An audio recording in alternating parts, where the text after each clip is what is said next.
গাড়িতে বসে ধরা খেয়েছি। দুবাই এমন একটা জায়গা, এখানে ধরা খাওয়ার কিছুই নাই।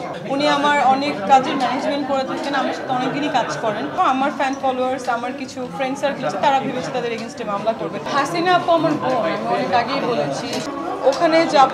এই তো এই মাসের এন্ডে অথবা নেক্সট মান্থের ফার্স্ট উইকে ইউএসএ যাওয়া হবে এবং আমার গ্রিন কার্ডের কাজ চলছে। সো ওটার জন্য হয়তো আমার 3-4 মাস থাকা লাগবে, 6 মাস থাকা লাগে, বাট হয়তো বা 3-4 মাসে হয়ে যাবে।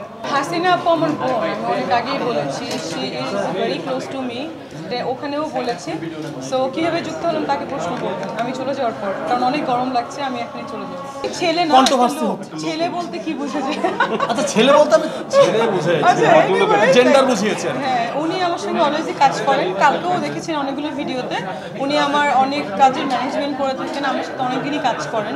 সেরকম আমার সঙ্গে আরও 7 থেকে 8 জন কাজ করে, ওনারা আমার পিছনে থেকে। আর আপনারা দেখেন, যাই বলবো আপনারা এটাতে ক্যাপশন দিবেন, দিয়ে আমি রিকোয়েস্ট করবো সবাইকে না না না না যে ইউটিউবার হোক যে হোক, আমি অনেক জায়গায় দেখছি, আমি বলি এই ক্যাপশনগুলো কাইন্ডলি দিবেন না।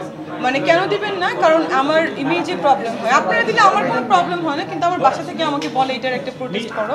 সো আপনারা যদি নেক্সট টাইম এরকম ক্যাপশন দেন, আমি কিন্তু কোনো বলিনি যে আমি মামলা করবো। আমার ফ্যান ফলোয়ার্স, আমার কিছু ফ্রেন্ড সার্কেল আছে, তারা ভেবেছে তাদের এগেনস্টে মামলা করবে, বাট নেক্সটে কিন্তু অফকোর্স করবে। কারণ আরেকটা জিনিস বলি, দুবাই লিখেছে, মানে যেখানে লেখা যে দুবাই, দুবাইতে কিন্তু ধরা খাওয়ার কোনো জায়গা না। আমি একটা, হ্যাঁ রাইট, আপনারা সবাই গিয়েছিলেন, একটা আমার অ্যাওয়ার্ড অনুষ্ঠান ছিল, রাইট, ওটা আমার নামারও ভিডিও ছিল, আমি পরে এটা এক্সপ্লোর করেছি। তো আমার কাছে দুবাই এমন একটা জায়গা, এখানে ধরা খাওয়ার কিছুই নাই। দুবাইতে মানুষ আরও যায় ধরা দিতে, so one kinds of thing. So এত লেমেন টাইপের কথা যে দুবাইতে ধরা খেয়েছে, এবং অনেক মানুষজন আছে দেখেন আমাদের রুরাল এরিয়ায়, মানে গ্রামের লোকজন যারা আছেন, তারা দেখেন এরা তো দেশের বাইরের সম্পর্কে আইডিয়া নেই। আপনারা যা লেখেন মনে করে এইটাই, তো আপনারা কেন ইমেজ নষ্ট করবেন? একটা মানে নায়িকাদের ইমেজ নষ্ট করে লাভ কি আপনাদের আসলে? মানে এটা কি লাভ হয় আসলে? ইনফ্যাক্ট আপনারা কিন্তু নায়ক নায়িকাদের বিক্রি করেই খাচ্ছেন। সো আপনারা কেন আমাদের এইভাবে আমাদের মান সম্মান নষ্ট করবেন? এর আগেও আমি দেখেছি, অনেক আগে জিকে শামীম নিয়ে নিউজ করেছে আমাকে, এর আগেও দেখেছি আরও কি যেন মাঝখানে সাকিবকে নিয়ে ভুলভাল নিউজ করেছে। এখন দেখছি যে গাড়িতে বসে ধরা খেয়েছি। কেন ভাই? লাইফটা হেল করছেন আমার, আমি বুঝি না। আমি কখনো কোনো পলিটিক্সও করি নাই, আমার ভালো লাগে না, আমি যাইও না টাকার বিনিময়ে কোথাও।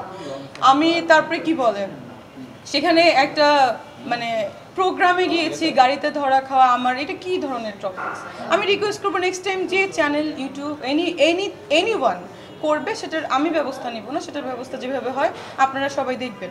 আমি এখানে এনে জনসম্মুখে তার